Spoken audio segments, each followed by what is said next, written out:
The poison of corporate-controlled information is pervasive within the American media landscape, which makes the Laura Flanders Show one of the most important places that we can go to understand how power works, the reality around us, and how to resist. This is Chris Hedges, and I listen to the Laura Flanders Show.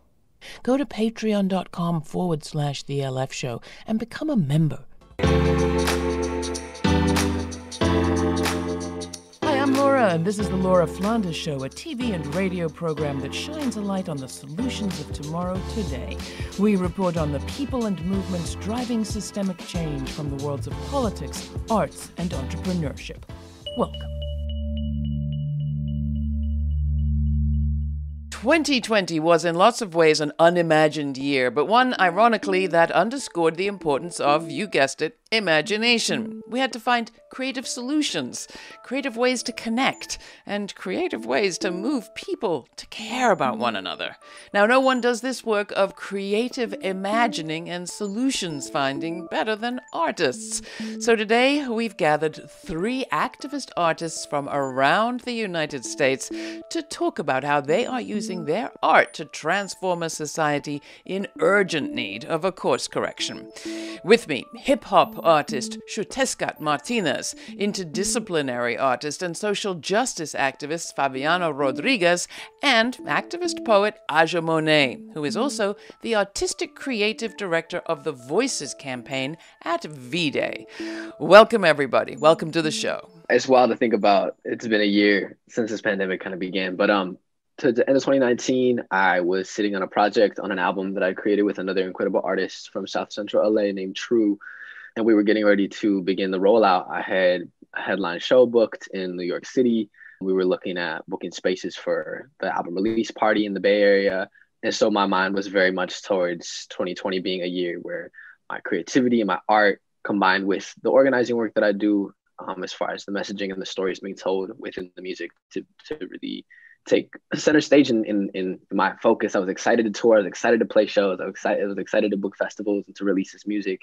What's changed? What have you been doing since? Where are we speaking to you, as it were? Where are you speaking to us from? A lot has changed over the last year. We released the project. We played our album release show in the Bay Area on February 29th, I believe. So it was like the week before everything started to get shut down. And I was actually ended up in Philly and basically spent the entire year in Philadelphia on the East Coast with my partner, living in a movement house with a bunch of organizers from Sunrise Movement. A lot changed and expanded, both within my art, within my view of the world, within my view of my own position in relationship to these movements. And it was really fruitful. Aja, coming back to you, I mean, this was a year of clairvoyance, of vision, of things coming into focus, of things getting very clear, the good, the bad, the ugly, the possible. Talk about it, your 2020. I think 2020 sort of, as ironic and weird and divine as it has been, and hard and difficult, and a lot of suffering has taken place, I think that gave fruition to the truth-telling that we saw happening in the Bernie Sanders campaign around corporations and the ways that this country has really neglected our healthcare system and housing as a crisis, and all those things that were being championed in the movement for years. We say it's a movement, not a moment, right? So I think leaning on that in 2020 was so crucial, because we were like, we told y'all this could happen. There was a little bit of despair once Bernie Sanders had to step down, and this was kind of ushering itself into fruition, into the world, knowing that there was a global pandemic that was dawning upon our communities and upon our realities. And then obviously, as a cultural worker, like, your response is to think about, yes, what are the immediate material conditions of our people? And then how do we serve the imaginations and the hearts and minds of our people at the same time? I did a homemade poetry show that was online, streaming it before, so that people could have access to medicine, and thinking about herbal medicine and how we could go back to that practice. And so we saw a lot of Black and Brown Indigenous people returning to rest and returning to their interior worlds and thinking about themselves, having the space to do that, but while also struggling in thinking and imagining ways that we could be and show up better for each other if the government was failing us. It was a painful year, but I think it really brought us into our true potential when we collectivize and work together. Absolutely. Fabiana, to you, I mean, your work sits exactly at the juncture that Aja kind of pointed to between the internal and the external. You said you were hoping for a kind of internal year of working on your own work. What actually happened, and how has it affected your cultural work, your artistic work? Well, first, I'm inspired by Aja just to say that I was focused on my healing, because what Me Too had also done is expose the gender inequality that many of us had been experiencing, and it gave us a language to be able to articulate how we had all been impacted. I think that in the movement, many of us, especially women of color, are moving at a pace, and we are holding the grief and the trauma of our communities.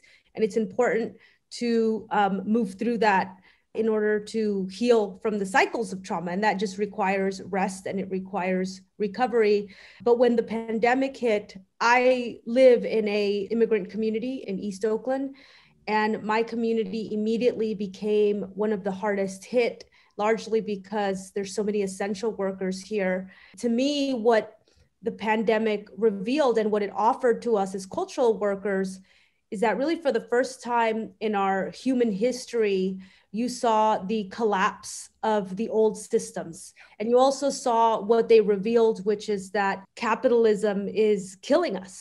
And as artists, we also were at a time when our art spaces were collapsing. The ways that we did art needed to be entirely reimagined. At the same time that our communities, but not just our local communities, not just the communities we identify with, but really the global community needed a new story. And we're still in that window. We have to be able to help people imagine what is the future. And I think that that's the hardest work for us as cultural workers, is to both hold the present and to be able to usher in a different kind of vision.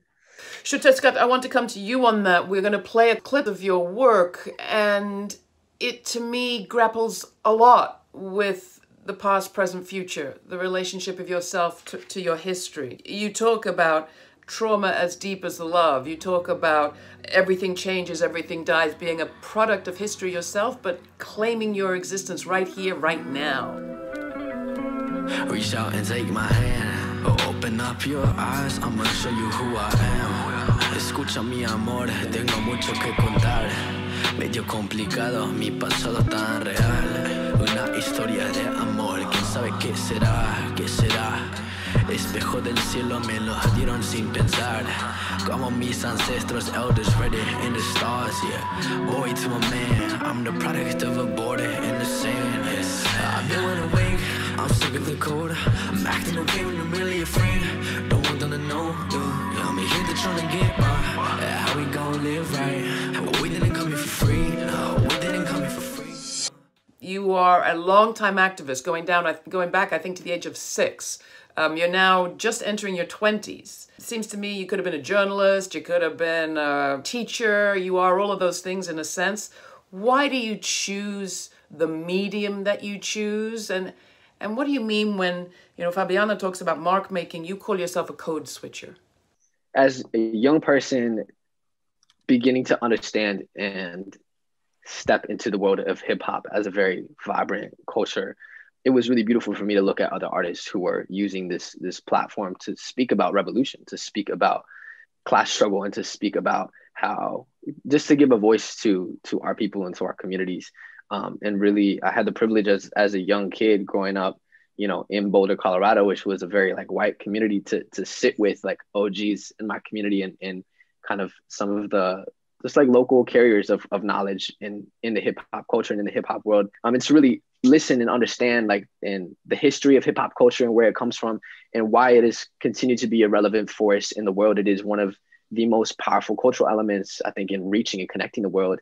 It is one of the United States' greatest exports, if you look at how it has influenced the entire planet as a music culture. And so I think for me, diving into that culture and that history, and also understanding the opportunity to tell new stories within that are true to my identity and what I've been experiencing and what I've gone through, it's a space, and it opens up a space for dialogue in a different way.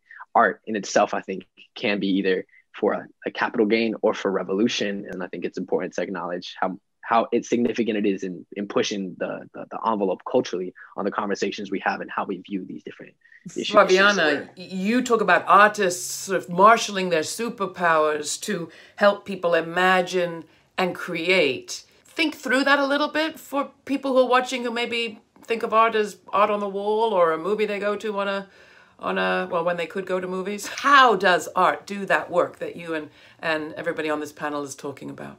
Art shows us what's possible. It opens up our imagination, and our imagination is very important because when we're able to experience something in the future that doesn't yet exist, it gives us a marker of where to go. Hi everyone, I'm Fabiana Rodriguez, artist and activist.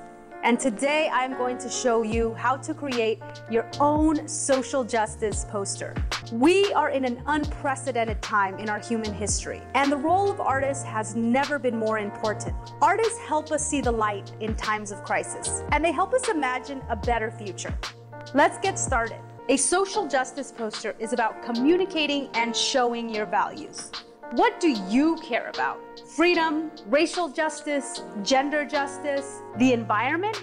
I care about all of those things, and I love to make art that inspires people to act. Not to mention that as human beings, we've been held together through story throughout millennia. It is actually what shapes us. Stories and narratives shape societies, and we live under a story today. We live under a story of domination and colonialism, but it wasn't always that way. And it's not about new stories. It's actually returning to our ancestral stories, returning to the stories of how we relate to each other, to the natural world, to all creatures on earth. The most, powerful movements throughout the world have been important because of the work of artists, whether it's like Victor Jara or the Mexican muralists. Victor Jara, victim of the Chilean coup under Pinochet. Yes, he was so dangerous that when they killed him, they cut off his hands. A guitarist, which, to this day, people sing his music.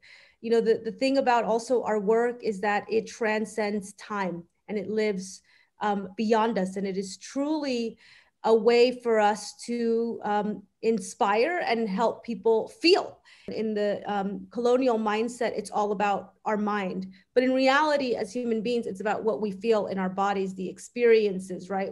How we move. So I think the work of artists is not just a nicety, it's a necessity. It's actually core to our survival. And if it wasn't that way, you would not have white supremacy in the cultural sector. I mean, the cultural sector, film, television, music, performance, dance, publishing, every single art form is dominated by white men. And so culture is not neutral. Culture is a battleground. Is there a piece you're working on now you want to talk to us about? For me, the power of plant medicine and really what we know in what people refer to as psychedelics is that it's an accelerated way for us to heal from trauma. It's no surprise that we are at a time when these medicines are being legalized, but we also, of course, face the same thing we did with cannabis, which is that you have white people kind of hoarding the benefits of it. What I'm working on is I am writing a script about how women of color, a story about how people of color are using the medicine to heal. I feel that it's time to disrupt this wall of whiteness. This is the Laura Flanders Show. I'm Laura. My guests are all social justice activists, armed, they might say, with art. Fabiana Rodriguez calls herself an interdisciplinary artist, entrepreneur, and organizer. She's the co-founder of several institutions, including the Center for Cultural Power, where she currently serves as president. Shutsikat Martinez, also known as X, is an indigenous climate activist, hip-hop artist, and musician. He's the former youth director of Earth Guardians. We heard his new song, El Cielo, earlier in the show from his album We Didn't Cross the Border Crossed Us. It's slated for release this spring.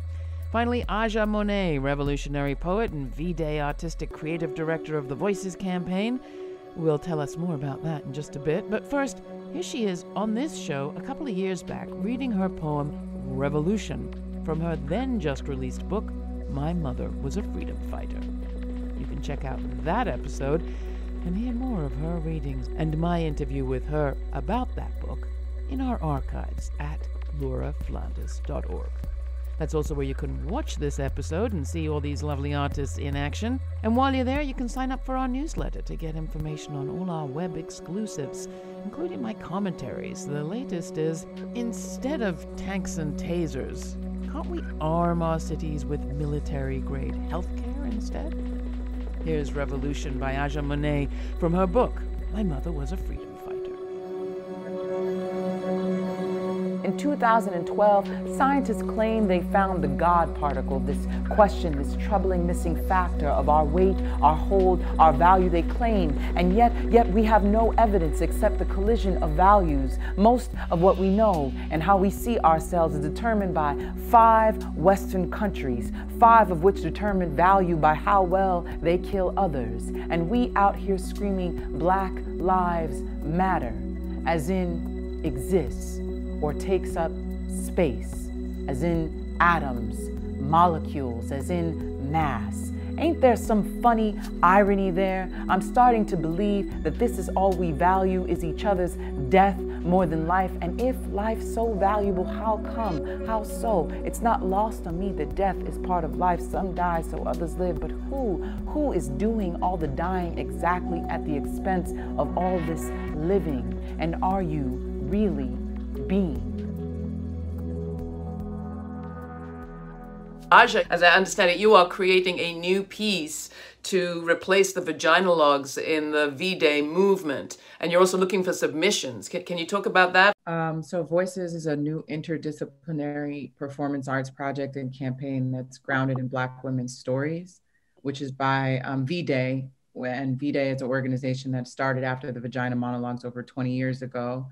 And this piece we're creating is to unify the vision of ending violence against women, cis women, trans women, and non-binary people across the African continent and the African diaspora. The real heart of this project is recognizing that in this time, we must endeavor to understand, to listen, to build a movement on care.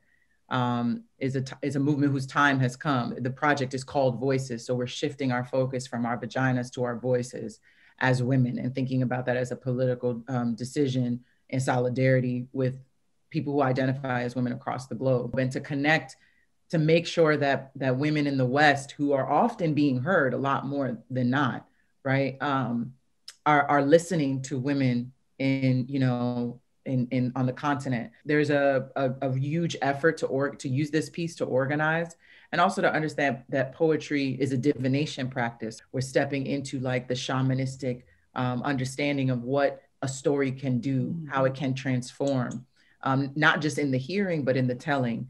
And what does it mean for us to actually be in that exchange of listening as a form of speaking? But I think it's also about the discipline and the work and the labor it takes to sit down and dedicate to the creation and the creativity of one's imagination. That is a labor. And so we're also trying to, compensate women who take that time to tell those stories. It's beautiful. I mean, you're telling a story that reflects, or I resonate a lot with, because I think about journalism is not one person going out and doing X. It's about an ecosystem, a building of relationships, and a continuing telling of stories. One of the people that we talked to in preparation for this conversation is Adrienne Maree Brown, who has been doing that conjuring and healing and divining work for many years. From her most recent work, she read a portion for us recently. The book's called We Will Not Cancel Us. The full interview is at our website, but she begins by talking about how we are a nation not divided but torn, a nation in which we must decide to choose to push towards life. Here's Adrienne Maree Brown. I have had to choose life from deep within me. That's why I'm still here. I want to live. I want to live. I think everyone chooses each day to move towards life or away from it, though some don't realize that they're making that choice. Capitalism makes it hard to see your own direction. I'm writing this in July of 2020 from within the COVID-19 pandemic. As I have watched the world respond to the pandemic, the borders between nations shift meaning in my mind. I can see which countries choose life and which don't. which countries have a majority life-oriented citizenship, and which countries and regions elect leaders who they believe will care for them, which countries pivot at the highest governmental level to protect their people, to guide their people, to protect themselves. Places with a variety of economies and exposure have found ways to move towards life. And I have a footnote here that feels important, which is I'm aware that anti-abortion efforts have long staked a claim on being pro-life. I want to reclaim the language of choosing and orienting towards life for a much broader framework of choices and behaviors that align with long-term human existence. I do not think we should surrender language to those who misuse and denigrate the sacred spell inside of words. End of footnote. I wonder about the movements in those other countries, what it might feel like to live and organize in a place that truly orients towards life. I don't want to romanticize any human experiment. I know each country has its trade-offs, but what would it be like to have leadership able to admit being wrong when new information presents itself about the dangers around and amongst us? What would it be like to organize and apply pressure to a government committed to adapting such that the majority of its citizens stay alive rather than the stubbornness to stay the same? In our current context, it feels like movement has to push towards life against an avalanche of crisis energy that undermines a viable future. Adrian there says that we tend to submit to the shrinking of our words, the magic of our words. We also tend to submit to the shrinking of our expectations of our government, of one another perhaps, and of our futures. If you were not to submit to shrinking of your expectations of this period, this administration, our movements in this time, your fellow artists, how would you articulate those expectations, which in my heart kind of verge on demands? I don't have high expectations for the government, but I do believe in the people, and I believe in the power of the people to instigate and agitate until what we want and need to happen happens. And yeah, I'm excited. I'm really excited about this time. I think, you know, it's going to get worse before it gets better. I hear it. X to you. We often end this program by asking, what do you think is the story the future will tell of this moment? We've got about 3 minutes left. What's the story you think will play out in this time? I think if this year showed us anything is that what becomes politically possible is dictated and shaped by social movements and by organizers and by people's will to stand together. We saw so many strides in indigenous liberation movements that were possible because of Black organizers and because the movement for Black lives and this entire conversation around white supremacy that for me really showed us how connected our liberation is. And I hope and I dream that this moment can be remembered as a time where our movements and converged. The obstacles are absolutely enormous. And I think it will take all of us organizing together and combining our power in order to shape and shift the future. So I think this can be a crossroads in a lot of ways. And I think it's not just in our heads and it's not just in our dreams, because we saw that happen this year. The calls for police abolition and defunding the police, that was not only seen as politically impossible, not so recently, but culturally unthinkable. And now coming to this crossroads where culturally we are ready to have these conversations of not just a world without these, violent systems, but an alternative that is more beautiful, that is more equitable, that actually invests in our people, in our communities, in our well-being, that is separate from these violent systems, that exists beyond that. To you in Panther headquarters of Oakland, Fabiana, last word. Yes. Well, I just want to make sure that we don't allow white supremacy to steal our joy. I mean, let's remember that the victory we saw in places like Arizona and Georgia is all a reflection of the growing power of our movements, of our cultural workers, and that, our long-term vision and how we build power is panning out right now. We are securing real wins that are going to have a real material consequence for our communities. So I am very much trusting and excited about the leadership of women of color, bold, Black, brown, Muslim women who are going to, help us usher in a different kind of democracy. Fabiana, Aja, and Shutetska, thank you so much, all three of you, for being with us on the Laura Flanders Show. We will include more links to your work at our website. Thank you so much. Thank you. Appreciate y'all. So 2020, it was a kind of unimaginable year. Sure, there were certain things about it that we could have predicted, but in lots of ways it surprised us. I know for myself, I started out the year doing this show in a fancy studio under someone else's lights, all dolled up, talking to my guests face to face. I ended it a few months back in a small cabin in upstate New York, sort of jerry-rigged to do a TV show, talking to people via internet link in little boxes on a platform called Zoom. At its worst, it was a year of disconnection, alienation, loneliness, lack of contact, and worse if you didn't have good access or no access to the internet at all. At its best, though, the year of our first experience with the COVID pandemic was a year of lots of prods to be curious. What are people's lives like outside of that connection box on the internet? What's their life like behind that bit of wall you can see? What's the noise that's sort of filtering in from off stage, as it were? How are they living with their families? What are they up to? What are they doing in there? I was reminded of the artist Anna Devere Smith, who calls acting an act of empathic imagination. Empathic imagination is a muscle we have to exercise, she says, imagining ourselves into one another's realities. It's a muscle we have to exercise more, it seems, these days, with so much in flux. What if the reality is we can never know what the future brings? What if the future isn't what we know, but what we imagine? As another artist, the novelist A.M. Holmes once said to me, what if the future isn't what we know, but what we imagine? Let's imagine. Let's stay curious.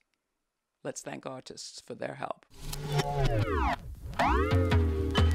For more information on all my guests, along with a suggested reading, watching, and listening list, you can go to patreon.com/The LF Show and find all sorts of other episodes to explore on artists who are activists and activists who are artists.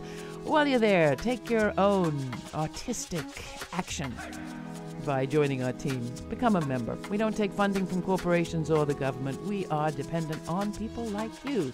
So how about it? Make a contribution. Just a few dollars a month keeps us going, keeps us imagining that a future is in store. That's patreon.com/The LF Show. Sign up today. Thanks for listening.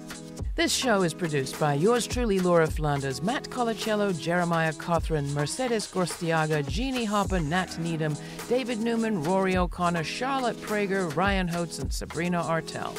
Major funding for this program is provided by the Novo, Tomcat, Cloud Mountain, Fonda, Park, Shift Tides, and the Puss Family Foundation, as well as listeners like you. Thanks for listening. Thanks for contributing. Thanks for your ideas. Stay kind. Stay curious. Till the next time, I'm Laura. Life, a series of moments, may I borrow one of yours? I promise to use it wisely. And I'm honest more than I'm timely. Searching is where you find me, I'm searching for more than answers. I'm searching for more solutions, searching the sky for stars, disguised by utter pollution. I'm searching my mind for truth, buried in my excuses. I'm sick of the lack of balance, I'm sick of not dreaming lucid. I'm sick of feeling so sick inside. The heart with the sick unless you live in a lie. So far from the future, but I feel I've arrived, and I'm up to the night. Your perception of me is set, but I'm different inside. I fly underwater, I swim in the sky. Clandestino, how to live in disguise. When I'm closest to falling is when I'm feeling alive. When I'm furthest from knowing is when I'm falling in love. This is a response to the call of the wild. It's been calling for a while now. Humans foolish to think we'd ever conquer the wild. Rivers out when the roads run the furthest of miles. I feel every breath like it's lasted a lifetime.